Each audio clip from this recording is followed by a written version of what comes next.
함께 인사해 보실까요? 잘 오셨습니다. 잘 오셨습니다. 아마 능력주의라는 단어를 들어보셨을 겁니다. 능력주의. 그러니까 개인의 능력을 따라서 사회적 지위나 권력이 주어지는 사회를 추구하는 것을 능력주의다라고 이야기를 하는데, 능력주의 이 단어가 우리가 생각하는 상식과는 사실 다르게 탄생되었거든요. 마이클 영이라는 영국의 사회학자이자 정치가였던 이 사람이 능력주의의 등장이라는 풍자 소설에서 이 용어를 처음 사용하였습니다. 이 소설의 내용인 즉슨 IQ 검사를 통해서 학생들을 평가하는 그 시도를 신랄하게 비판했던 내용이었습니다. 이 책에 의하면요, 능력주의가 지나치게 확산되면서 업적을 가진 사람들이 상위층에 몰리고 하위층을 대변하는 사람들은 다 사라진다라는 거죠. 그러니까 정치를 하는 사람들, 정당에서는 사업가, 변호사 등 모두 성공한 사람들만 가득 찰 거다라고 생각을 한 겁니다. 또 세습이 아니라 아버지가 또 혹은 부모가 자녀에게 세습에서 물려주는 것이 아니라 자가성수에서 업적을 통해 성공한 상류층은 과욕을 부려도 이제는 제재할 수단이 없다라고 이야기를 하면서 대기업 최고 경영자의 연봉이 천정부지로 올라도 노동조합은 아무런 말도 하지 못할 거다라고 이야기를 했습니다. 결국 계층 간의 양극화는 심해지고 또 노동계급의 자녀는 다시 노동계급이 되는 상황이 고착화될 거다라고 이야기를 한 거죠. 그래서 한마디로 이야기하자면 능력대로 직위를 얻고 계급을 얻고 명예를 얻는다는 그것이 사회에 더 악영향을 끼칠 거다라고 바라본 책의 내용입니다. 근데 지금 어떻습니까? 사실 예전에는 제가 태어나기 이전부터 쭉 뭔가 권력을 가지면 그 권력이 계속 지속되어 왔잖아요.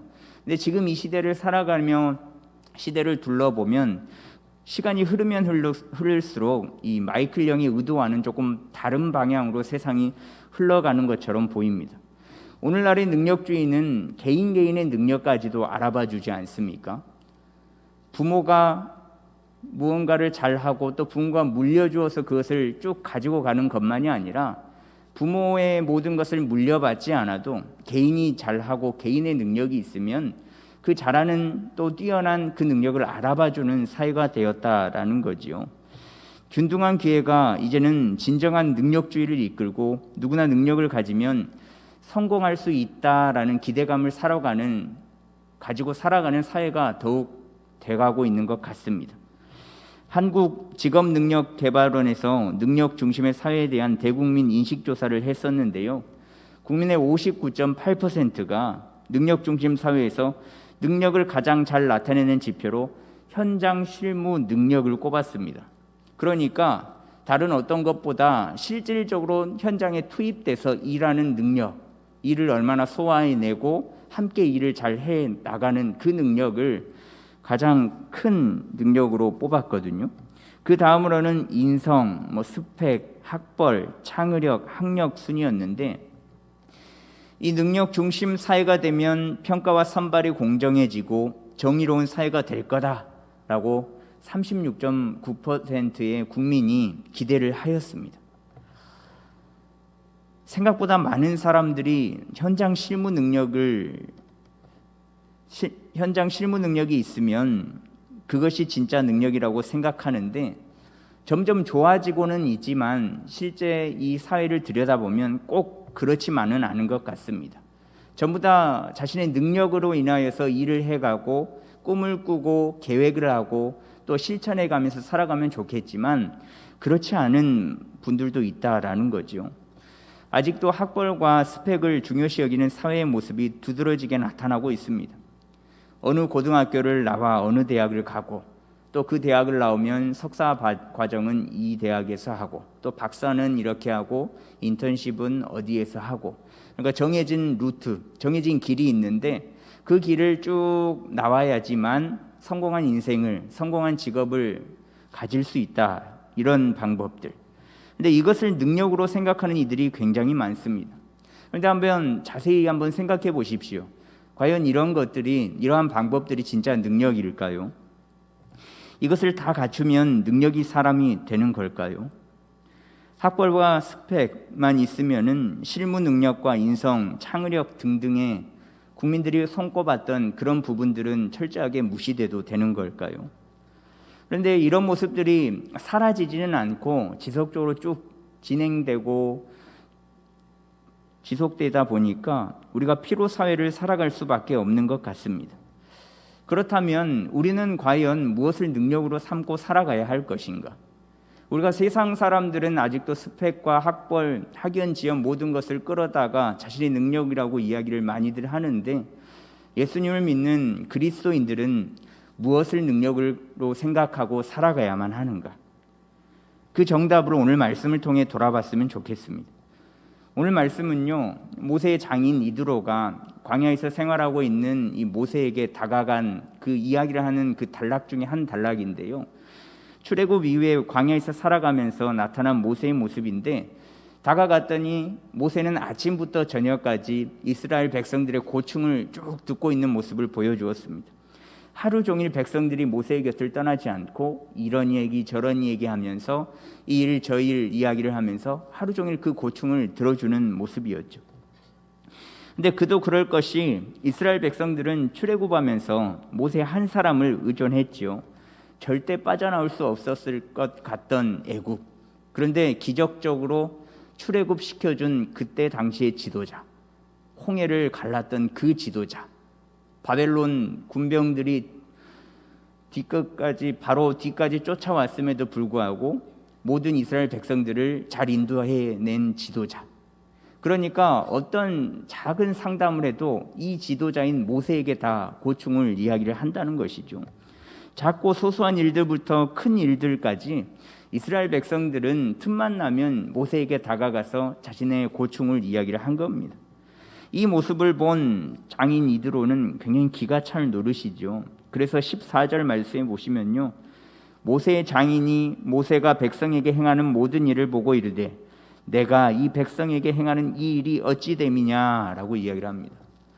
한마디로 어이가 없네 라고 이야기를 한 겁니다. 야, 잘 살고 있나 지켜보러 왔더니 이렇게 힘든 일을 하고 있었구나. 근데 너무 옆에서 보니까 좀 어이가 없다. 이런 시시껄렁한 이야기부터 모든 이야기를 아침부터 저녁까지 들어주고 있냐. 이 이야기에 모세가 대답하기를 15절에 보시면요, 백성이 하나님께 물으려고 내게 옴이라 라고 이야기를 하고 있습니다. 좀 전에 말씀드렸듯이 민족의 최대 지도자이지 않습니까? 불가능한 일을 가능함으로 보여주었던 지도자이지 않습니까? 그러니 모든 백성들은 모세에게 나아가서 이야기를 할 수밖에 없었던 거죠. 하나님의 뜻의 중재자로 모세를 대하고 있었던 겁니다. 그래서 모세에게 물어보고 답변을 들어야만 하나님께 묻는 것이고 또 하나님께서 답변해 주는 것이다 라고 생각하고 하루 종일 아침부터 저녁까지 이스라엘 백성들은 모세 곁을 떠나지 않았다라는 거죠. 물론 좋습니다. 굉장히 좋죠. 왜냐하면 하나님 안에 바른 지도자가 하나님께 뜻을 묻고 답변해 주는 것 굉장히 좋습니다. 하나님과 늘 소통하고 또 그 소통하는 자가 하나님의 뜻을 알고 답변해 주는 것 굉장히 좋지 않습니까? 우리가 늘 기도하는 첫 번째 기도 제목이 무엇입니까?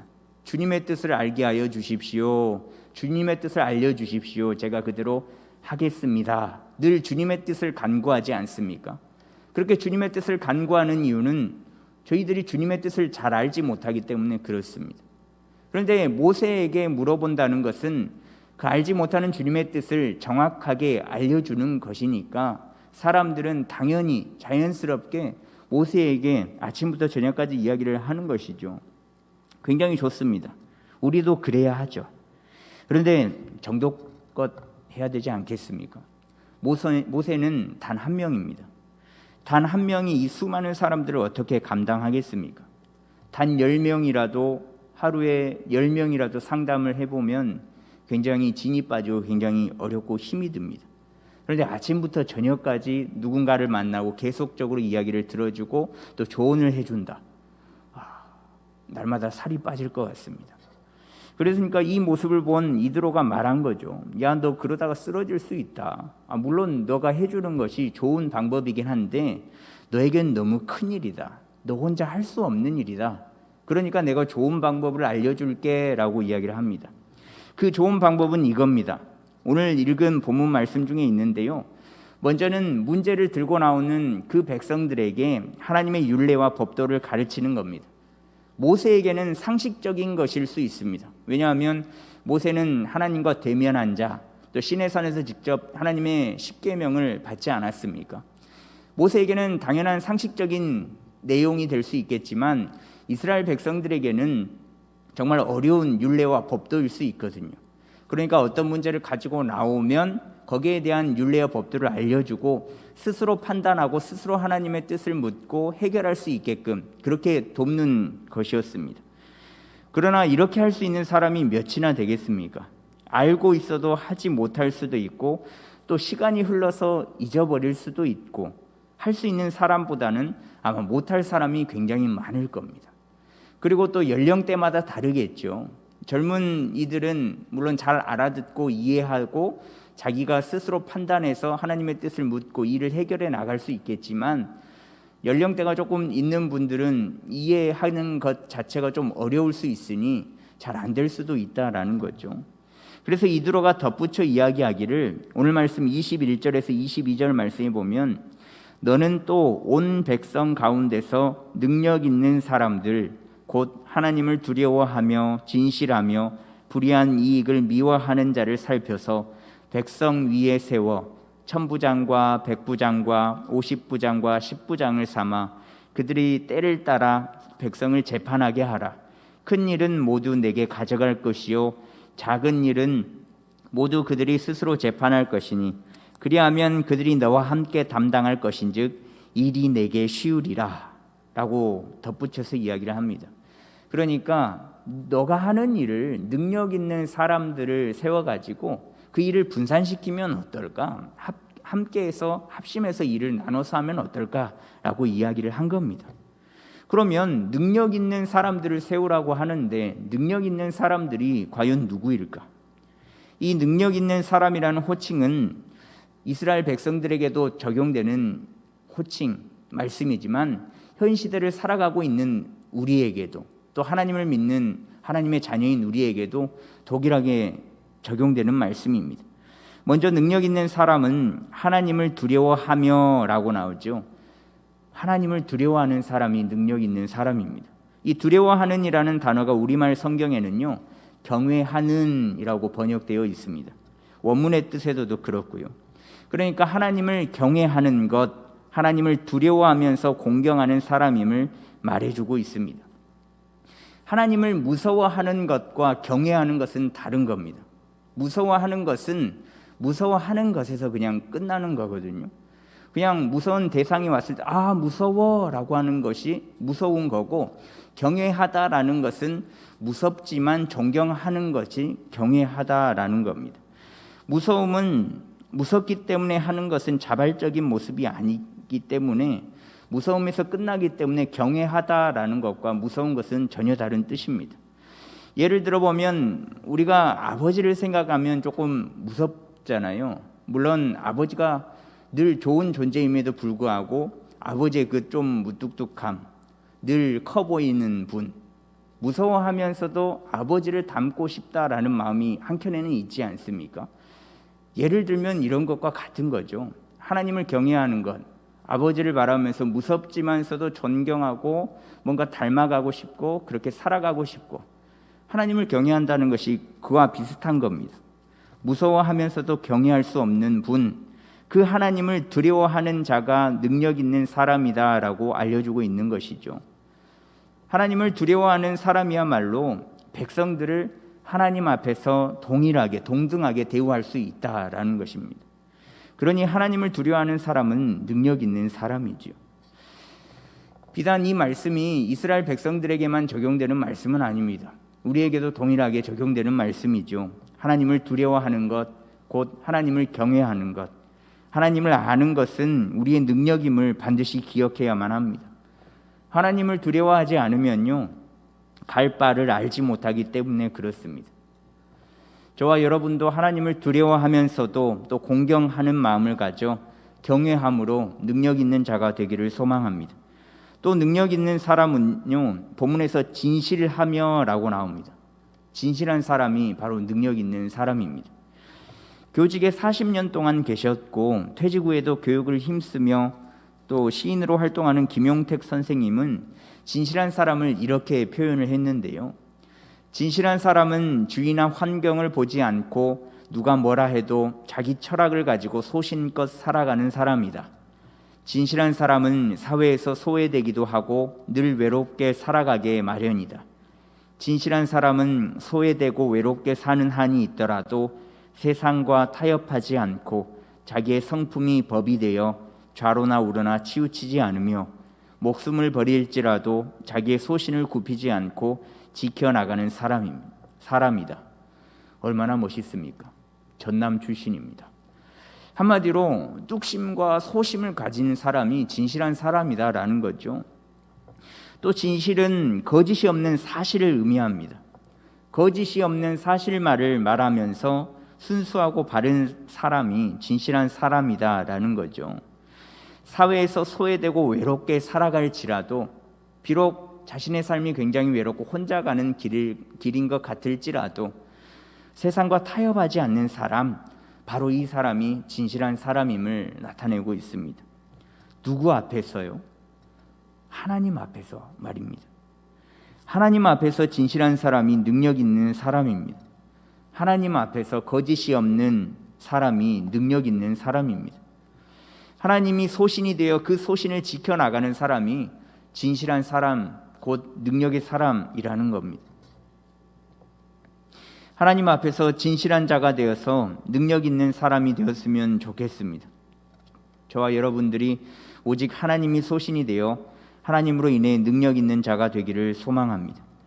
또 능력 있는 사람은요, 불의한 이익을 미워하는 사람이다라고 이야기를 하고 있습니다.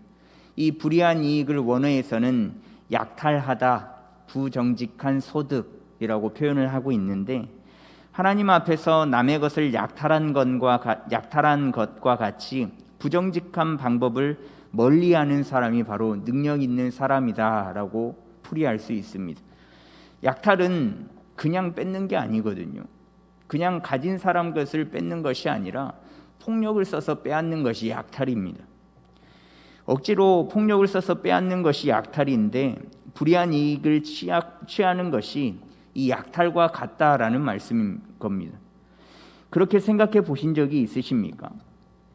우리가 삶을 살아갈 때 다 법을 잘 지키고 살아가면 좋겠지만 약간의 불법과 편법을 사용하면서 살아가지 않습니까? 예를 들면 불법 유턴 같은 거, 예를 들면 횡단보도는 10m 옆에 있는데 바로 건너가는 것들, 작고 소소한 일들도 사실 저희들이 많이 그렇게 살아가고 있죠. 그런데 이 불법과 편법을 사용하였을 때 그 일들이 폭력을 써서 약탈하는 것, 억지로 빼앗는 것과 같다라고 말씀하는 겁니다. 이러니 불의한 이익을 사랑하는 자는 모세의 일을 대신할 수 없습니다. 모세가 이제 자신의 일을 도맡아서 할 공동체의 대표자로, 지도자로 세워주었는데, 모세가 세워준 자, 그 모세의 이름을 빌어서 누군가의 것을 약탈한다면 지도자라고 볼 수 없는 것이죠. 부정직한 방법을 미워하지 않는 자라면 이스라엘 백성들이 아무리 나와서 이것을 이야기하고 저것을 이야기하고 또 판결을 위하여서 어떤 것을 이야기해도 공정한 판결을, 또 제대로 된 이야기를, 하나님의 뜻을 전달할 수가 없겠죠. 언제든 자신의 신분을 빌어서 약탈할 수 있기 때문에 그렇습니다. 부디 저와 여러분이 하나님의 이름을 팔지 않고 불의한 이익을 미워하며 하나님 안에서 능력 있는 자가 되었으면 좋겠습니다. 지금까지 보았듯이 능력 있는 사람들은 곧 하나님을 두려워하며 진실하며 불의한 이익을 미워하는 자들입니다. 여기서 설교를 마무리해도 되겠지만 조금 더 해보겠습니다. 능력 있는 사람들, 그러니까 하나님을 진실함으로 믿고 나아가고 또 불의한 이익을 미워하는 자들에게는 공통점이 하나 있습니다. 그것은요, 그 안에, 그 사람들 안에 바로 하나님이 계시다라는 거죠. 아무리 진실되고 또 이 불의한 이익을 미워하는 자고 또 하나님을 두려워한다고 할지라도 그 안에 하나님이 없으면 이 능력은 능력이 아니다라는 겁니다. 하나님 안에서 하나님이 바르게 세워져야만 하나님을 위한 일로 사용될 수 있기 때문에 그렇습니다. 그래서 다른 것이 능력이 아닙니다. 오늘 설교 들어봤더니 능력이라는 것은 불의한 이익을 멀리하고 두려워하고 하나님을 두려워하고 진실한 자인데 뭐가 이렇게 길어라고 생각될 수 있겠는데, 다른 것이 능력이 아니라 예수 그리스도 안에 있는 자들의 가장 큰 능력은 복음 그 자체, 예수 그리스도 그 자체임을 잊지 않았으면 좋겠습니다. 주님 밖에, 그러니까 주님 안에 있는 사람 말고 밖에 있는 사람들에게는 명예와 권위 또 스펙이 능력일지 모르겠습니다. 그러나 주님 안에 있는 사람들은, 우리에게는 가장 큰 능력이 주님 한 분밖에 되지 않는다는 것을 잊지 않았으면 좋겠습니다. 우리가 믿는 그 주님이 바로 능력이십니다. 오늘 본문 말씀의 결과가 어떻게 되는 줄 아십니까? 이드로의 이야기를 듣고요, 모세가 무슨 소리예요? 저 혼자 할 수 있어요. 제가 쓰러지더라도 혼자 잘 감당해 보겠습니다 라고 이야기한 것이 아니라 그 장인어른의 조언을 받아들여서 그대로 해보거든요. 그래서 능력 있는 자들을 세우는데요, 25절 말씀에 보시면 모세가 이스라엘 무리 중에서 능력 있는 사람들을 택하여 그들을 백성의 우두머리 곧 천부장과 백부장과 50부장과 10부장을 삼음해 라고 나옵니다. 능력 있는 사람들이 있었습니다. 능력 있는 사람들이 있어서 모세가 이 능력 있는 사람들을 지도자로 세웠는데요, 이스라엘 백성들이니까 당연한 것 아닌가?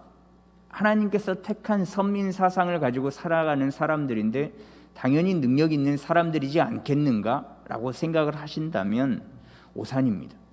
하나님을 믿는 사람들이라고 한들 다 하나님 안에 거하는 능력 있는 사람들은 아닙니다. 창세기 18장 말씀에는 하나님께서 소돔을 멸하시겠다라는 이야기가 나오죠. 그 이야기를 듣고 아브라함이 하나님 앞에 간절히 간구합니다. 하나님, 의인 50명만 있으면 이 도시를 멸하지 말아 주십시오. 찾아보니 없는데요, 45명만, 아니 40명, 30명, 20명, 의인 10명만 있으면 이 도시를 멸하는 것을 멈춰 주십시오. 그렇게 해 주십시오. 간구하지 않습니까? 하나님께서 그 기도를 들으시고 그 간구를 들으시고 그렇게 하겠다라고 했는데 결과는 의인 10명이 없어서 그 소돔이 멸망하지 않았습니까? 여기서 말하는 의인은 창세기 6장 9절에 보면 노아는 의인이요 당대의 완전한 자라 그는 하나님과 동행하였으며 라고 의인을 표현하고 있고요. 또 의인이라고 불리는 욥은 욥기 1장 1절에요. 온전하고 정직하여 하나님을 경외하며 악에서 떠난 자들아 라고 나옵니다. 그러니까 능력 있는 사람들, 하나님 안에 거하는 사람들은 의인과 같은 사람을 의미합니다. 의인은 당대의 완전한 자, 하나님과 동행하였고 온전하고 정직하여 하나님을 경외하며 악에서 떠난 자. 그리고 능력 있는 자는 하나님 중심으로 하나님을 두려워하며 진실하며 불의한 이익을 미워하는 자. 그러니까 의인과 능력 있는 자는 동일한 인물들이다, 동일한 사람이다 라고 생각해도 괜찮을 것 같습니다. 그런데 이 의인으로 불리는 능력 있는 자들이 이스라엘 백성 중에 있다. 소돔이 멸망했을 때 의인 10명이 없어서 망했는데 이스라엘 백성들 안에는 의인이 있었습니다. 물론 소돔에 거하는 자들의 수와 이스라엘 백성들의 수가 다릅니다.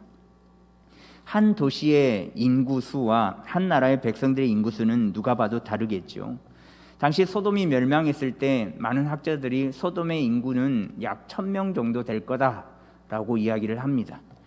오늘 본문 당시 이스라엘 백성들의 인구는 장정만 약 60만 명 정도 됩니다. 그러니까 물론 인구가 6만 배 이상 차이가 나지만 의인이 있었다라는 것은 정말 대단한 거거든요. 소돔의 인구가 60만 명이라고 할지라도 그 당시에는 아마 아브라함이 그렇게 찾는 의인 10명이 없었을 것 같습니다. 그때 소돔의 죄악이 심히 무거웠기 때문에 그렇죠. 그런데 모세가 세울 능력 있는 사람들이 이 광야를 함께 살아가면서 지내는 이스라엘 백성들 중에서는 있었습니다. 출애굽 때부터 광야에 정착할 때까지 계속 징징대고 출애굽 시켜줬더니 하나님과 모세에게 계속 원망하고 먹을 걸 달라, 물을 달라, 언제까지 가냐 이렇게 징징대고 시종일관 불평, 불만, 원망했던 사람들이었지만 그들 안에서 능력 있는 사람들이 존재하고 있었다라는 거죠. 그렇다면 현 시대에는 능력 있는 사람들이 존재할까요? 소돔과 고모라 때는 없었는데 출애굽 당시에는 또 있었고, 그리고 이 현 시대를 살아가는 이 시대에는 능력 있는 자들이 있을까요? 우리 안에는 능력 있는 사람들이 존재할까요? 주님께서 이 땅 가운데 다시 오셔서 야, 능력 있는 자들 내 앞으로 모여 라고 이야기를 한다면 과연 몇 명이나 능력 있는 자 대열에 들어갈 수 있겠습니까? 여러분들은 능력 있는 자들입니까? 예수 그리스도를 믿는 나는, 그리고 우리는 하나님을 두려워하며 진실하며 불의한 이익을 미워하는 사람입니까? 교회 안에서만 그렇게 능력 있는 사람입니까? 아니면 누군가 볼 때에만 능력 있는 사람이 되곤 합니까? 제가 좋아하는 이재철 목사님 책 중에서 이런 예화가 있었습니다. 미국에서 집회를 마치고 돌아올 때였는데요, 공항까지 집회했던 교회 두 분의 성도님께서 배웅을 해주는 차 안에서 있었던 이야기입니다. 그 두 분의 성도님이 집회 때 은혜를 받았다라고 이야기를 하면서 한껏 차 안에서 이런저런 이야기를 하면서 은혜의 이야기를 나누면서 공항을 향하고 있었습니다. 한창 이야기를 하다 보니까요, 저도 그렇고 아마 여러분들도 그럴 겁니다. 운전을 하다가 다른 거에 심취해 있으면 사물을 잘 못 보잖아요. 그렇게 과속 카메라에 찍힌 겁니다. 그리고 경찰차가 따라붙어서 이윽고 차를 갓길로 세웠고 경찰이 딱지를 떼더랍니다. 그리고 다시금 길을 가는데 운전하시던 분이 벌금을 내지 않는 방법에 대해서 이야기하기 시작했습니다. 이때 당시 미국은 경찰관이 직접 딱지를 떼면 그 재판을 열거든요. 그래서 재판이 이루어지는데 재판에 나가지 않으면 벌금을 물지 않을 수 있다라는 방법을 알려준 겁니다. 재판에 불참하고 또 불참하고 또 불참하면 그 경찰관도 지쳐서 그 다음 재판에는 나오지 않는다고 그렇게 이야기를 하면서 딱지 떼인 것에 대한 벌금을 내지 않을 수 있다라고 이야기를 하더랍니다. 그러면서 다음에 당신도 써먹으라고, 내가 그렇게 벌금을 안 낸 적이 굉장히 많은 사람이라고 그렇게 이야기를 하더랍니다. 근데 이분은요, 방금 하나님 말씀에 은혜를 입었다, 너무 감사하다라고 고백한 사람입니다. 은혜를 입은 사람이 곧장 불법과 편법을 사용하는 모습입니다. 이분이 과연 능력 있는 사람이겠습니까? 과연 이분이 하나님을 믿는 사람이겠습니까? 교회에서는 능력 있는 사람, 즉 하나님을 두려워하며 진실하며 불의한 이익을 미워하는 자이기에 항존직으로 선출되었을 텐데, 과연 이 사람이 하나님 안에서 능력 있는 사람일까? 능력 있는 사람들은 하나님을 믿는 믿음을 평상시에도 보이는 사람임을 반드시 잊지 않아야만 합니다. 평상시의 삶에서 하나님을 믿는 능력이 없다면 능력 있는 것이 아니라 능력 없는 겁니다. 우리가 사소하게 생각하는 일까지도 하나님을 믿는 능력 있는 사람이라면 굉장히 사소하고 또 어느 누가 보지 않을지라도 그 일들을 지키면서 애를 쓰며 살아야만 합니다. 왜냐하면 그것이 능력 있는 사람의 모습이기 때문에 그렇습니다. 이곳에서 예배하는 모든 분들이 저를 포함해서요, 하나님 안에서 능력 있는 사람이 되었으면 좋겠습니다. 하나님을 두려워하며 진실하며 불의한 이익을 멀리하는 사람, 그런 자가 되었으면 좋겠습니다. 그래서 다른 어떤 능력을 가진 것보다도 하나님을 가진 능력이 최고임을 고백하며 살아가는 우리가 되었으면 좋겠습니다. 잊지 마십시오. 최고의 능력 있는 사람은 교회 밖에서도 드러난다는 것을 말입니다. 요 근래 바이러스로 인하여서 굉장히 많이 어렵고 힘든데요, 늘 화두가 되는 주제는 교회입니다. 참으로 안타깝죠. 그런데 좋은 일로 화두에 오른 것이 아니라 좋지 않은 일로 많은 모습들을 보여줍니다. 물론 좋은 모습들도 있죠. 그러나 좋지 않은 모습들이 더 많기 때문에 교회는 늘 좋지 않은 모습만을 보여주는구나 라고 생각할 수도 있겠습니다. 이런 민감한 시기에, 또 어려운 시기에 저희들이 어디서든 또 어디에 거해 있든 어디 소속에 있든 간에 능력 있는 자가 되었으면 좋겠습니다. 보여지는 곳에서만 내 능력, 스펙 이런 것들을 보여주는 능력 있는 자가 아니라, 세상 사람들이 알아주는 능력 있는 자가 아니라 하나님께서 알아주시는 능력 있는 사람, 누군가에게 예수 그리스도의 모습을 나타내주는 사람, 그런 능력 있는 사람이 저와 여러분이 되었으면 좋겠습니다.